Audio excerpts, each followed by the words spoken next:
YTN 라디오 생생경제 함께하고 계시는 지금 시각 3시 36분 17초 막 지나고 있습니다.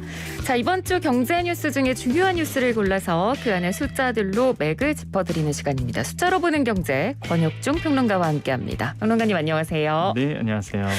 자, 이번 주 숫자 오늘도 2개 준비해 주셨고요. 첫 번째 숫자가 0.50입니다. 네. 저희 근데 첫 시간에 기준금리 얘기하지 않았나요? 맞습니다. 이게 네. 다시 제가 좀 선택을 했는데 네. 그런 이유가 이제 시장에서 금리 인상 시기가 좀 생각보다 앞당겨질 수 있다라는 이제 예측이 좀 나오고 있거든요. 네. 그러다 보니까 사실 굉장히 이제 또 중요해졌다라고 말씀을 드립니다. 예. 시장에서 계속 좀 비판이 더 나왔던 게 뭐냐면은 그 재정과 이제 통화 정책의 엇박자라는 문제가 좀 있었거든요. 네네. 그러니까 한쪽에서는 돈을 풀고 한쪽에서는 돈을 거들려고 그러고 뭐 아시겠지만은 기재부 쪽에서는 당연히 정부는 33조 원의 추경 예산안 하면서 돈을 이제는 풀기로 나섰고 한은은 최근적인 계속 인터뷰를 하면서 이제는 기준금리를 올려서 돈을 좀 줄일 거야라고 네. 얘기를 하고 있거든요. 그럴 수밖에 없는 게 한은의 목표는요 물가 안정입니다.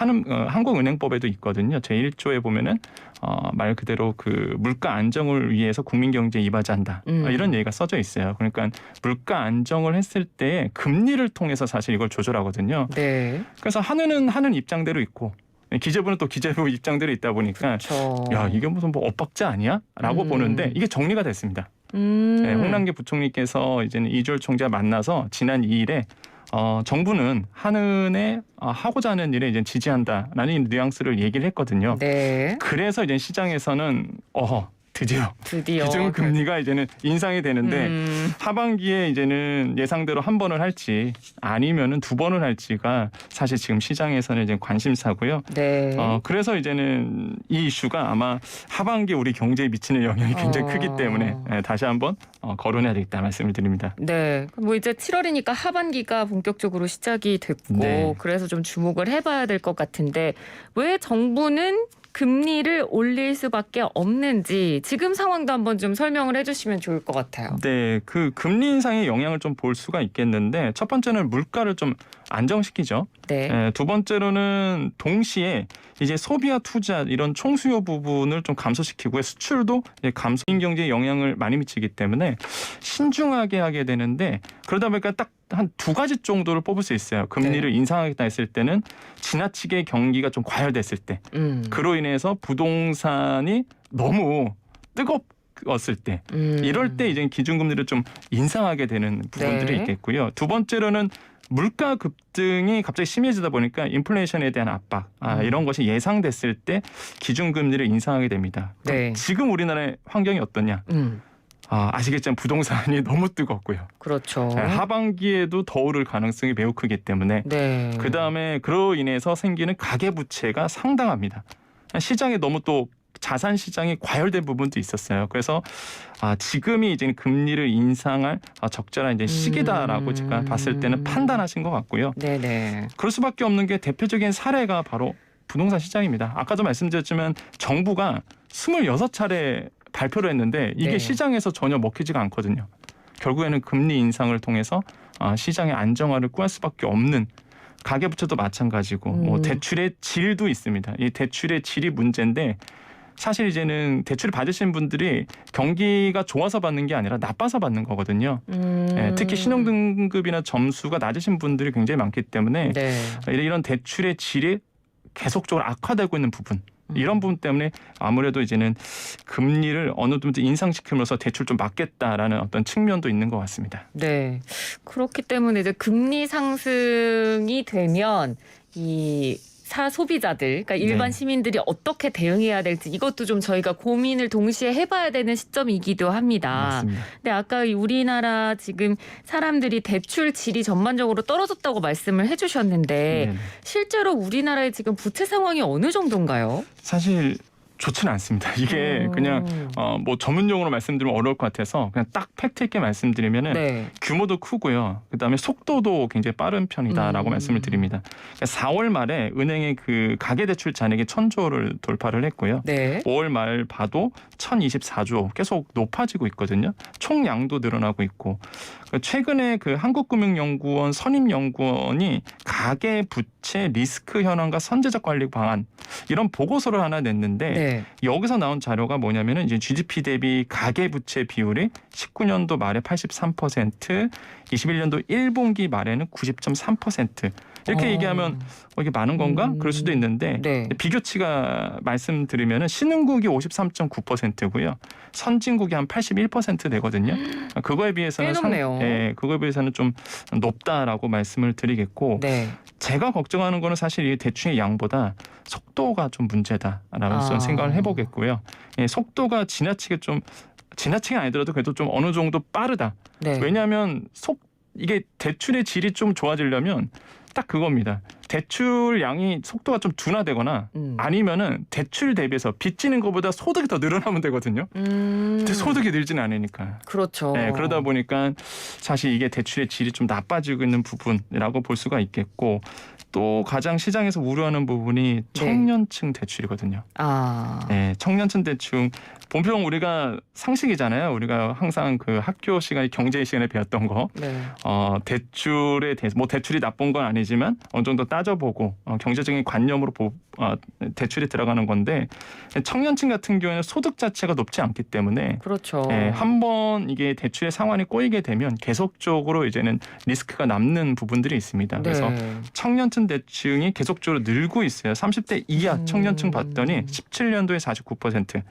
18년도에 51%, 19년도에 56%, 네. 지난해 3분기가 58.4%. 이게 뭐냐면 새로 가계대출을 받은 신규 대출자 가운데 30대 이하의 청년 비중이거든요.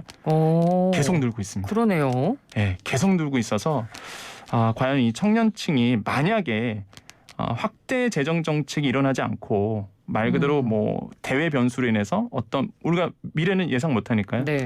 충격이 한번 온다 그러면 가장 취약한 세대가 바로 이런 청년 세대거든요. 그럼 휘청일 수 있습니다. 이게 대출이 많으신 청년 세대 같은 경우에는. 그래서 지금 정부가 계속적으로 대출에 대한 압박을 하고 있는 게 바로 아마 심각성을 인지를 이미 하고 있기 때문에 지금 대출 자체를 좀 막고 있다라고 보시면 되겠고요. 제가 사실 어제 은행을 갔다 왔어요. 네. 은행을 갔다 왔는데 아예 뭐 투기 지역 같은 경우 뭐 서울시 같은 투기 지역 같은 경우는 대출 자체가 안 나옵니다.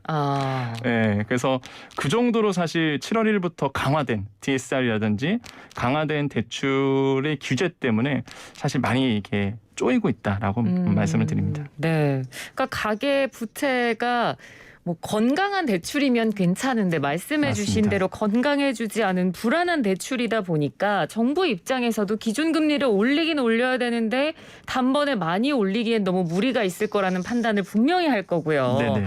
그렇기 때문에 고심이 깊을 것 같긴 한데 자 일단 기준금리가 만약에 오르게 되면 어떤 부분에서 바뀌는 거고 또 우리가 어떤 영향을 받게 되는지 그 부분도 좀 알아보죠. 일단은 물가는 안정됩니다. 네, 아마 많은 분들이 오해를 많이 하시는 분들이 있어요. 사실 물가가 그렇게 높지는 않은데 이제 장바구니 물가가 워낙 높다 보니까 많은 우리 주부님들이나 아니면 청취자분께서 야 물가가 지금 상당히 높잖아라고 이제 생각하실 텐데요. 일단은 뭐 소비자 물가 같은 경우에도 안정적으로 갈 가능성이 굉장히 크고요. 두 번째로는 사실 부동산 시장이 초미의 관심사인데 보통 그러죠. 금리가 오르게 되면 부동산 시장이 안정이 될 거야라고 이제 상식적으로 생각하시는데 사실 지금까지의 금리 인상기의 패턴을 봤을 때 그렇지 않습니다. 아 그래요? 초반에 그 1차 금리 인상 시기를 우리가 2005년으로 보거든요. 그다음에 2차 금리 인상 기간은 한 2010년도쯤을 보고 있는데 그 당시에도 똑같은 패턴이었습니다. 그러니까 금리가 인상돼서 부동산이 가로 떨어지는 게 아니라 금리가 계속적으로 점진적으로 인상하잖아요. 계속적으로 인상되고 나서 어느 정도 인상이 다 됐다라고 했을 때 그제서야 이제 부동산 시장이 꺾이게 되는 패턴을 지금까지 보였거든요. 그래서 당장 금리가 인상된다 그래서 부동산 시장이 꺾인다라고 이제는 사실 경험치에 의해서 본다 그러면 그렇진 않다라고 볼 수가 있겠고요. 네. 또 주식 투자하시는 분들 굉장히 많으시죠. 네. 주식 투자도 좀 말씀을 드리면은요, 마찬가지입니다. 이제 기준금리가 높아진다 그러면 통화량을 줄인다. 그러면 통화량을 줄이게 되면 이제 자산 시장 쪽으로 오는 금액이 돈이 줄어들게 된다. 그러면서 주식시장은 떨어진다. 이렇게 상식적으로 이제 알고 계실 텐데 네. 이것도 마찬가지로 경험치에 의해서 본다 그러면 실제 금리 우리나라 금리 인상됐을 때 봤을 때 사실 이제 금리가 인상됐을 때의 측면을 본다 그러면 그런 게 있어요. 수요 측이 있고 공급 측이 있거든요. 네. 말 그대로 이제는 수요가 많아져서 말 그대로 사는 사람들이 많으니까 돈도 많으니까 그래서 이제 금리가 인플레이션이 와서 금리가 인상되는 좋은 현상이죠 사실. 예, 그런 측면이 좀 많았습니다. 무슨 얘기냐면 경기가 좋은 거예요. 네. 그러다 보니까 기업들도 잘 하고 있는 겁니다. 그래서 오히려 이제 금리가 인상됐을 때는 경기가 이제 좋았을 때의 금리 인상이 됐다라고 보기 때문에 네. 오히려 그 기업들 입장에서는 굉장히 탄탄한 자금력을 가지고 있게 되고 경기가 좋으니까 또 기업들이 잘 되니까 오히려 주식시장은 더 오르게 되는 패턴을 보였었거든요. 그러다가 이제 어느 정도 올랐을 때 그제 가서 떨어진 패턴이 있어요. 그래서 당장 뭐 금리가 오른다고 해서 주식시장이 곤두박질 칠 거야. 뭐 주식시장이 망할 이렇지는 전혀 않고요. 네. 어느 정도 이것도 주식시장도 어느 정도 경험치에 의해서 상승할 가능성이 굉장히 크다라고 좀 말씀을 드립니다. 예. 역시 관건의 시점일 것 같아요. 네. 시장에서는 언제쯤으로 금리 인상 시점 보고 있나요? 금통위가 있는데 금융통화위원회에서 통화정책을 결정하는 회의를 여는 게 총 4번이 남았습니다. 그러니까 네. 7월, 8월, 10월, 11월 이렇게 남아 있는데 그러니까 뭐 일각에선 그래요. 뭐 빠르면 7월도 할 수 있어라고 보는데 그렇지는 않고요. 만약에 시장에서는 원래 스케줄로 가면은 소수 의견을 내고 네. 한 7월에서 8월쯤에 소수 의견이 나오고 금리에 대해서 그런 다음에 이제 10월쯤 올리지 않을까라고 이제 예상을 하고 있었는데 네네. 지금의 이제는 기재부와 아니면은 한은의 분위기를 봐서는 8월에 인상될 가능성도 없지 않아 있다. 이렇게 보거든요. 8월에. 만약에 8월에 인상이 된다 그러면 연내 2번이 가능해집니다. 그렇게 되면. 그렇겠네요. 네. 그렇게 되고 만약에 이제는 소수 의견이 나오고 10월에 한번 인상이 된다 그러면 이제 이번 연도에는 한 번 인상하고 내년에 한 1분기쯤에 다시 한번 인상해야 되는 그런 스케줄로 갈 가능성이 굉장히 크거든요. 뭐 아직은 미정이지만 지금의 이런 패턴을 본다 그러면 분위기를 본다 그러면 충분히 연내에 10월 달쯤이 아마 가장 유력하게 지금 보고 있고요. 네. 근데 채권 시장에서는 8월도 보고 있는 분위기도 있거든요. 그래서 8월에도 인상될 수 있어라는 분위기가 점점 더 많아지고 있어서 네. 과연 연내 2번이 될지 아니면은 연내 1번이 될지는 지켜봐야 되겠다는 말씀을 드립니다. 네, 알겠습니다. 자, 숫자로 보는 경제 첫 번째 저희가 기준금리에 대해서 좀 얘기를 해봤고, 자, 이제 두 번째 숫자는 4입니다. 네. 이 7월 초에 제 주변에서 저 이런 그 연락 정말 많이 받았어요. 실손보험 들었어?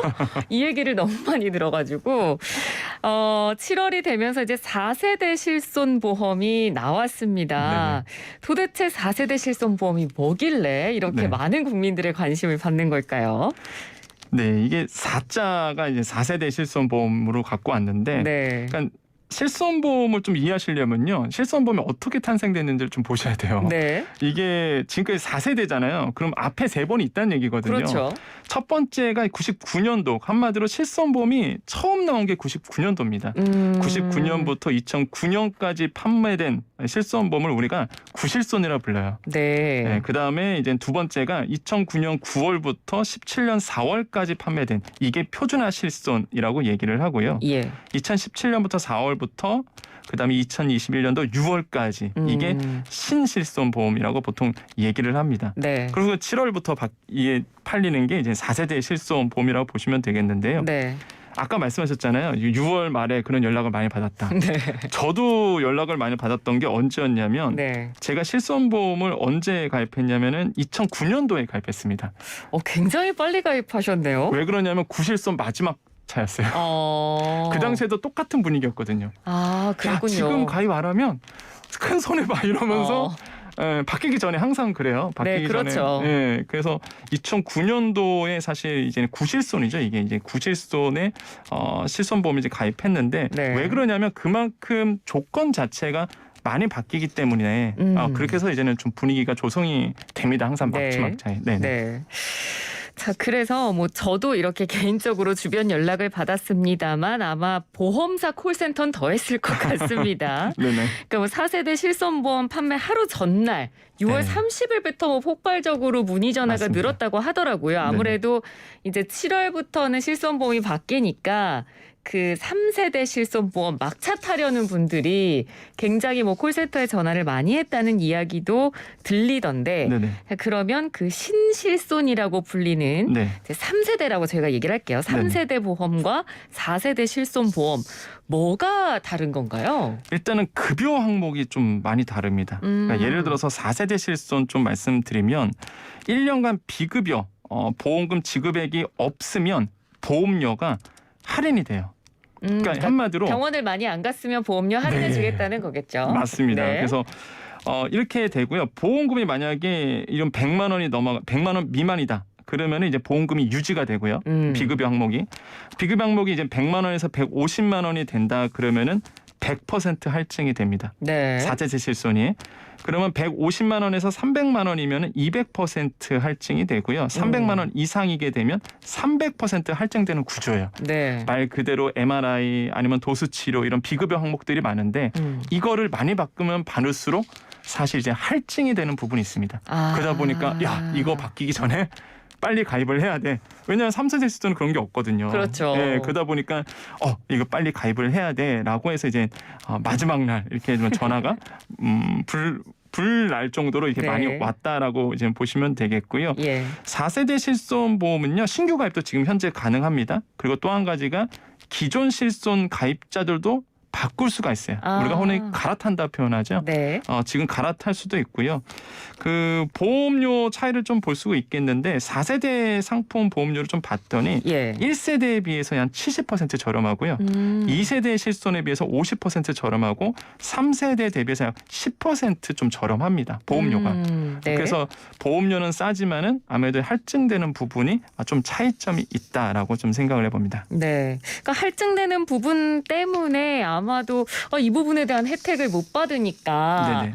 사실은 이 실손보험 가입하는 이유가 이런 뭐 좀 병원비에서 비싸다고 느껴지는 부분, 그러니까 네네. 좀 구체적으로 예를 들자 뭐 도수치료라든지 맞습니다. 아니면 뭐 한의원에서 침 맞는 부분이나 뭐 이런 것들 있잖아요. 네네. 이런 것들 좀 혜택을 받으려고 실손보험 드는 건데 네네. 그런 부분이 안 된다고 하면 안 되는 건 아니고요. 안 되는 게 아니라 혜택이 줄어든다고 맞습니다. 하면 네. 그런 부분에 있어서 혜택을 받다가 줄어드는 거면 맞습니다.